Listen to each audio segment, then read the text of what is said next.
All right, Sharon, welcome to our weekly meeting. How have things been? Um, okay, how are you? I'm doing all right. But I would like to know more about you. What's been on your mind lately? Yeah, so I've been struggling with a couple of things. So I guess work-life balance would be a major one that I've been seeing going on for a while, ever since I started this master's program. So I do want to Mhm. talk about that. I also want to get into pressure I've been feeling from my family. So Mm, I guess we can start with the work-life balance thing. sure. So, I work part-time at a an acupuncture's office as an assistant to three acupuncturists, and it's a lot of little tasks that I'm in charge of, such as like answering phone calls, constantly checking voicemails, restocking rooms, cleaning rooms, um, scheduling patients, um, following up with patients' insurance, um, handling payments. Insurance and Uh, payments, those automatically those yeah, automatically make me nervous. that is a headache. But yeah, just a little bit of like a background of like what I'm in charge of. And Hmm. so like it's a lot of like back and forth. Um, and I do enjoy my job. It's just, with me being in grad school, it's a lot of juggling between work and school and my personal life. And lately I haven't really been getting enough hours at work. And so lack of hours means lack of money, lack of income. So I'm a little struggling with that. So I've been looking into um, finding another job, or maybe possibly um, juggling this job that I have right now with a new one just to like make ends meet. So I've been dealing with that.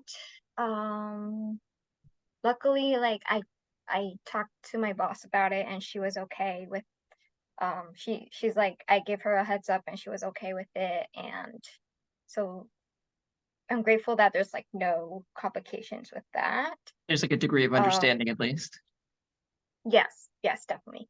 Hmm. And she was happy to be used as a reference if I need her to put her down as one, so I am grateful for that. And then as for school, it has been a lot. um I feel like in the beginning of the semester, um, it was a lot to juggle between starting at a new school in a new environment with new people. But I have managed to um, work my way around everything. So I do feel more comfortable, especially considering it's been about like two, let's say 2.5 months, I think, 2 months. Hmm. Yeah, oh, around that time. Um, Yeah, I think it's also I've been feeling really stressful lately because it's around finals time and the semester is ending, and so it's a lot of assignments you have to get done, a lot of studying, a lot of presentations, papers to do. So I'm just, in the midst of all that chaos and trying to pull myself together. So that's been a struggle too, and I've noticed I've been experiencing a lot of stress with that, and my Hmm. anxiety has been so high. I feel like I'm gonna reach burnout soon. Um, but you know, I'm just It's, trying to power through with that. I'm sorry, what was that? it's oh no, it sounds like there's just been a lot of turbulent feelings as everything's kind of just moving around like between trying to make sure you're making enough money while everything is also while keeping everything with school in track and kind of juggling these relationships between classmates, and it's just there's just a sort of a lot going on at the same time. I bet it feels probably a bit overwhelming with Yes, everything. definitely. Oh, a lot of overwhelmingness. Yeah. And then I'm sorry, I'm not done yet. There's a Oh, lot keep to going, keep going. process. Um, what else? So I kind of like hit work and school, and then my personal life. Um,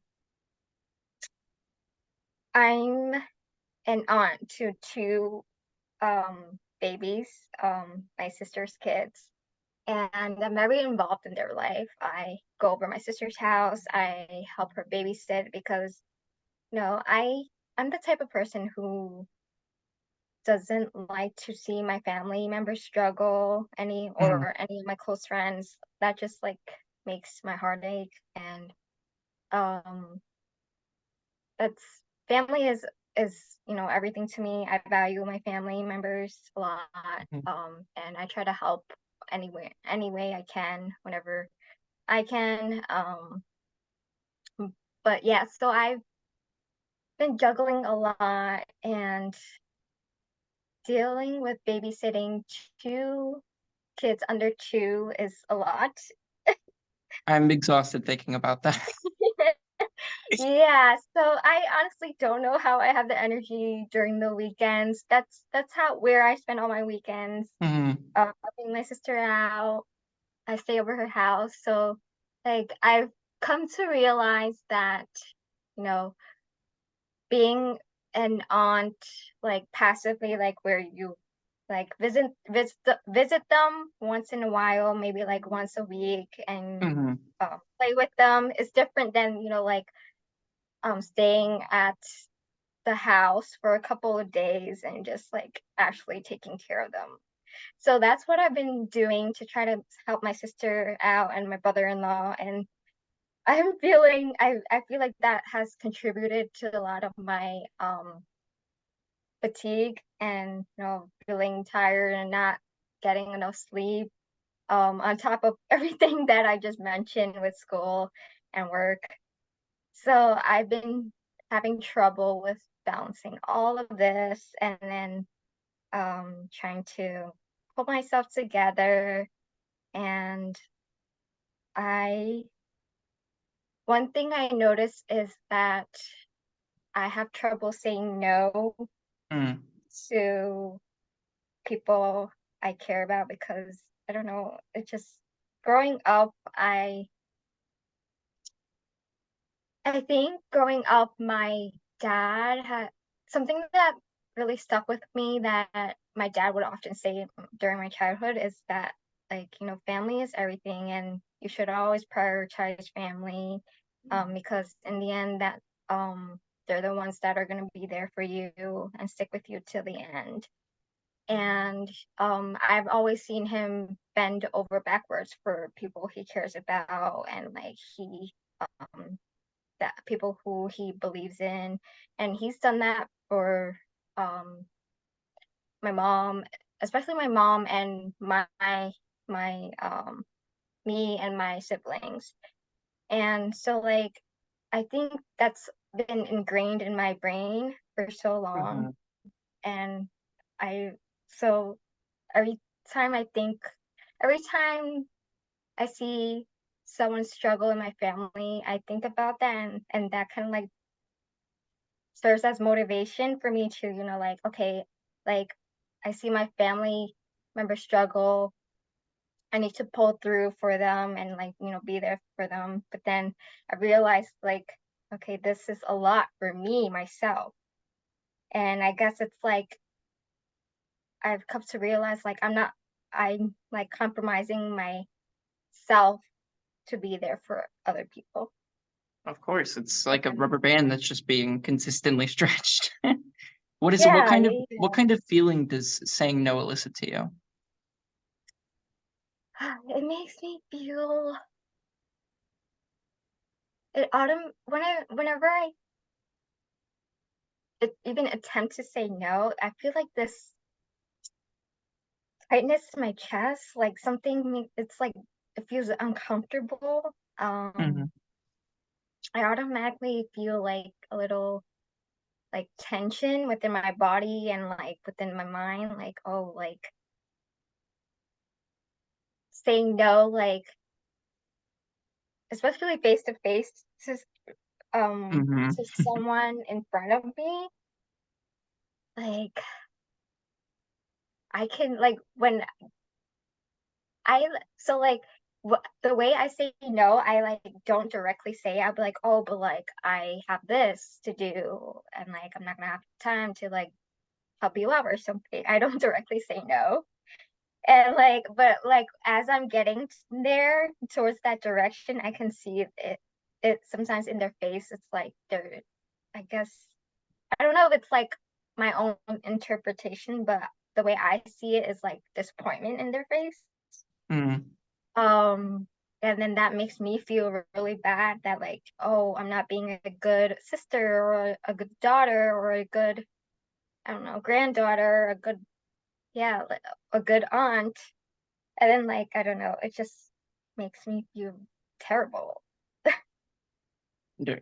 I mean, have there been instances where you've had to say no and really followed through with it? Like, and or you've even explained sort of what's going on for you to some of these people? Yeah, trying to think of a Sorry, that was a specific. two-pronged, actually with the two-pronged question there. But more so, I would like to focus on like the conversation that you've had surrounding that. Like, is this something that you've discussed? Yeah, so I think with my sister, going back to like since I've already talked about it, with my sister, trying to think of like a recent conversation I had with her. Oh, okay. So I made plans with my friends this upcoming weekend, and last week I was talking about my schedule with my sister, and it's like a constant conversation that we have in order for her to kind of like get an idea of how much help she'll be having at the house with the kids. And um and so I'm sorry, I'm just like trying to rerun the conversation No, we of had. course. Oh, okay. So she asked me, oh, what are you doing? Um this was last week. So she was like, oh, what are you doing next week, which would be this following weekend. And I was like, oh, on Saturday I made plans to go out to the city and see the Christmas tree with my friends. Um and I was like, oh, like, is there something wrong? And she was like, oh, well, I made dinner plans with my friends for my birthday, Hmm. and I was wondering who would be able to watch the kids for me. And this was in person at her Hmm. house. As you So mentioned, the in-person stuff makes it harder. yeah, yeah, yeah. So I was like, oh, but I already bought tickets for this bar and this and we've made reservations for this restaurant that we wanted to go to, and they already charged us, and like there's no way I can change my plans. And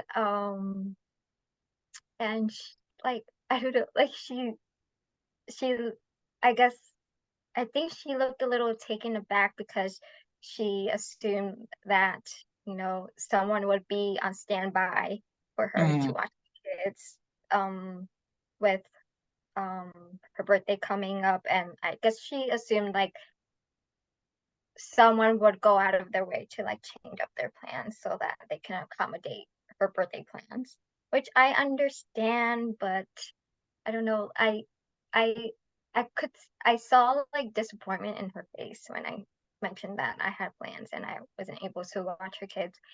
And she was just like, "Oh, I guess I can see if mom and dad will be able to watch the kids, or maybe I'll ask."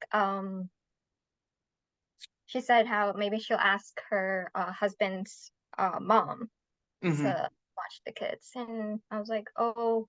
And I think when she said that, I kind of like felt guilty that like she could be potentially missing out on her birthday dinner.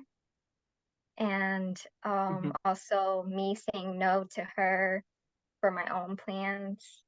Um, I don't know, it didn't feel good. So just so I can have a little bit of an understanding here, uh, you've been pretty much the primary person that's been uh, taking care of the kids if she's not taking care of the kids. Like it sounds Um, like you've designated your weekend to making sure that they're, taken care of yeah, for it a would lot of be the times. my my mom and I most of the time You and for your like mom. the Okay. So with that being said, do you feel that there's almost an automatic expectation that you have to do this? Like this is your like, because it sounded like she made the plan given the idea that, oh well, I know that she's gonna go take care of them. That's not a problem. And yeah, yeah, yeah. with yeah, continue. Sorry. No, yeah, I since okay, so her son is about to be 2 years old, and her baby daughter is about 2 months. So Hmm. either way, like she's had the kids around for a while, and um I think this, like you mentioned, like there's this automatic expectation kind of like developed when she started seeing that either my mom and I would either one of us would be there to watch the kids, especially with her first child, her son. Hmm. When she first had him, we would go over her house every weekend, um and that was her first child, and obviously like she was still navigating her way around it, being a mom. And I think I think she got used to having someone be there for her. And yeah, like yeah, it comes down to like you said, the automatic expectation. I think she knows that one of us would drop all our plans just to help her out. Because in the end, children are not easy to take care of, especially you have two. When you have two, it's it becomes hectic. Absolutely. And I mean, yeah, what were you gonna say? Continue. Sorry. um, I was just going to say, like, I try to put myself in her own shoes, and I try to understand it from her perspective. But I think what I'm struggling with is like, looking after myself. Um, Hmm. and yeah, I I think it's a little I'm in a way I'm kind of being too empathetic towards her and not enough for myself. I'm like figuring out a way to take care of myself, but then also try to be there for her, Of course, if that yeah. makes sense. I mean, so given that you said a little bit earlier, you've placed such a heavy emphasis on family. Um, Hmm. and your sister, like I'm sure knows you very well, probably more than a lot of other people, given growing up with her. Um, Mhm. do you think that she knows like your mental thought process behind this? Because you were talking about your immediate response was to justify like 4 or 5 different reasons why you couldn't do it, like probably before she even said anything. So, do you think that this is something that she knows that you have a tough time saying no? Maybe kind of what may could potentially lead to the expectation? Yeah, that is a good question. I didn't think about it like that. I I don't think she really knows like what goes on, what I'm thinking, because I try not to. We're close. We talk to each other about things that bother us. But I've noticed that I'm noticing at this moment as we're talking about this and like the question you asked me, I do realize that with her when it comes to seeing her struggle, I do kind of like hold back the struggles I personally have in order to um help her out. Um and so I don't really express the like what I'm dealing with right now as like all the things that we're talking about right now, I wouldn't actually tell her um everything that I've just mentioned. Mhm. Um just because I don't want her to feel bad.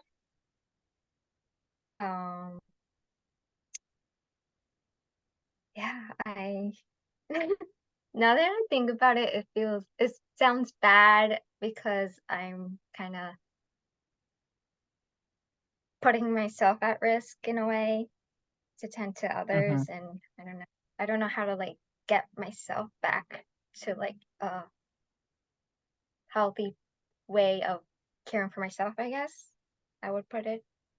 What has your Um definition in the past been of the healthy taking care of yourself? Like, have you had instances where you had like a regimen of things that you did to try to help yourself feel centered? yeah,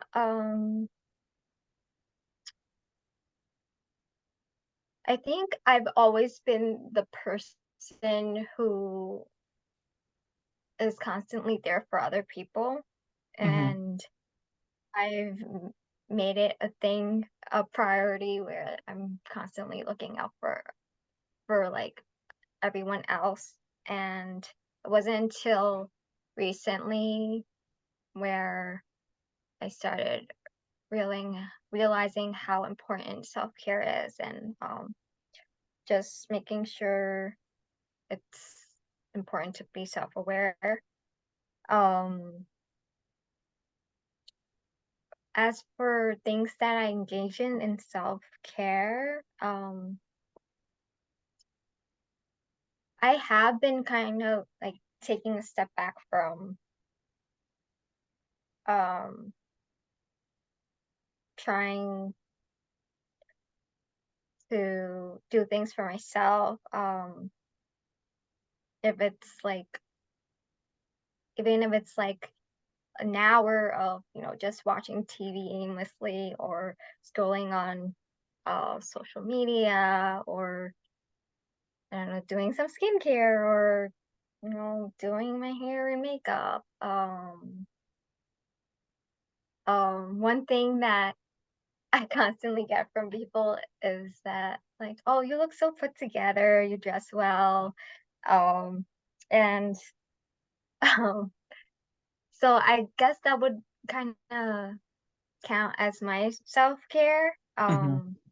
When I get up in the morning, I engaging in all these like um this like skincare routine, this makeup routine, this hair routine, dressing myself up. That's like it makes me feel more calm, and when I do these things, I do realize that my anxiety and stress levels kind of like melts away for a minute, and I'm not really thinking about things. I'm just like letting my body like automatically move naturally. I don't know if that would count as self-care. Yeah. And making sure you're dressed up, presentable. I mean, what do what kind of emotions are evoked when you hear these things from other people? Like, oh my God, you're like, oh, you're always so put together. Like, does that Yeah. play in at all into how Um, you kind of orient your mornings? it does make me feel good. It's always a nice compliment to hear from people. But I do worry sometimes, like when people say like, "Oh, you dress well," "You look nice today," "I like your hair or makeup." Those are definitely always like nice compliments to have, to hear. But I do worry sometimes, like, "Oh, this is like that's like the that's like the outer." Well, how do I say it? It's like the outer appearance that people see, but they don't really see like the inner turmoil that's happening inside me. Um, and I guess that's like my way of kind of like regrouping myself and trying to organize myself and pull myself together. Um, I always respond when someone says something like that to me, like if they're like, "Oh, you always dress nicely, you always look nice." I'm like, "Oh, thank you, but trust me, it may look like that in the outside, but it's definitely not in the inside. Like I'm a whole mess in the inside." Is that But something you'd yeah. want to almost convey if somebody brought that up?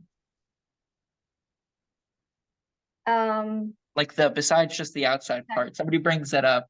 Is this like a dialogue you would want to open up with other people if they're yeah, close to you at least? yeah, I would, I think, I think it's a good thing, but also it could be a good thing, but also a bad thing for people to view you as, like perfect, or like put together, because that's not always the case. And with me, I think it sets like uh an expectation that, oh, she always looks perfect. She's always, she always looks put together, and um she always has everything together. And that's, I think I've become a little too good at faking it in a way. It's like a standard you've And created for yourself. yeah, yeah. And it's like, oh, if like I have days where I don't look so put together, or I don't dress up, like I guess it's like a fear of mine that like, oh, like people aren't gonna view me as, that perfect, or, that put together anymore. I guess. Yeah. What do you I just as a one last question to sort of wrap this up, Mhm. what do you think could be sort of the worst instance of what could happen in that case? Um, where someone might think, If if someone doesn't think you're as put together as the exterior would suggest. um, I think I definitely, it definitely goes back to how I was brought up. When I was younger, my mom would constantly tell me like, "Oh, you need to have your life together. Um you need to get good grades. You need to aim high." in terms of your education and career. Basically, like everything about you has to be perfect, and with perfection, you're with perfection, you're more likely to be successful. Not just like financially successful, like in terms of like your career, as in terms of your love life, and in all aspects of your life. So I think that also has been ingrained in my head. Like, oh, you have to be perfect. And in order to be perfect, you need to be put together physically and, emotionally, in all aspects of your life. So I think that when Uh, that has been like a thing that has been constantly said throughout my childhood, mhm, it just I just gravitate towards that, and that's kind of like what I know. And mhm, so throughout my adulthood, I've been like kind of like struggling with like the, the idea that like, oh, you don't have to be perfect all the time, and you don't have to be put together all the time, and you don't have to have all your shit together all the time. Like, it's mhm. human to not be perfect, and it's realistic, and it's normal. So I think that has Wow. really shaped Yeah. a lot of That has to um feel like it must feel like Atlas, just with like with the world on the shoulders, so with yes, the expectations. yes, definitely. So yeah, I'm I'm about to hit 30, and I'm like still struggling with, like with this um idea. And I think I've kind of been better at coping with it and realizing like, Mhm, oh, I'm not perfect, and it's okay. But there were some instances where like um I constantly think about that, and it's like, okay, you've moved past this, and you can't keep like taking a step, like several steps back. Like, you've learned from this. Like, I don't know, it's just, yeah, it's hard to uproot a lot of the yeah, ideals that have been so firmly cemented in. yeah. I definitely am better at, not moving backwards, but I do think about Mhm, these things sometimes because it's been a prominent idea in most of my life. So it's like hard to like completely like remove that. Um, but yeah, I think I'm better at coping with all that. But yeah, that's definitely is like the central idea of like what the issues that I find myself facing now. mhm. Um, Well, but I would definitely like to explore, I guess, the concept of perfection in in our next session. Um, but yeah. we have a lot of interesting talking points, and that I would like to further discuss at in our next session. All right, thank you so much Yeah, for I would be coming. open to. Thank you, Shane. See Thank you so you in much our for coming next down session. tonight, and we'll talk very soon. Talk to you soon.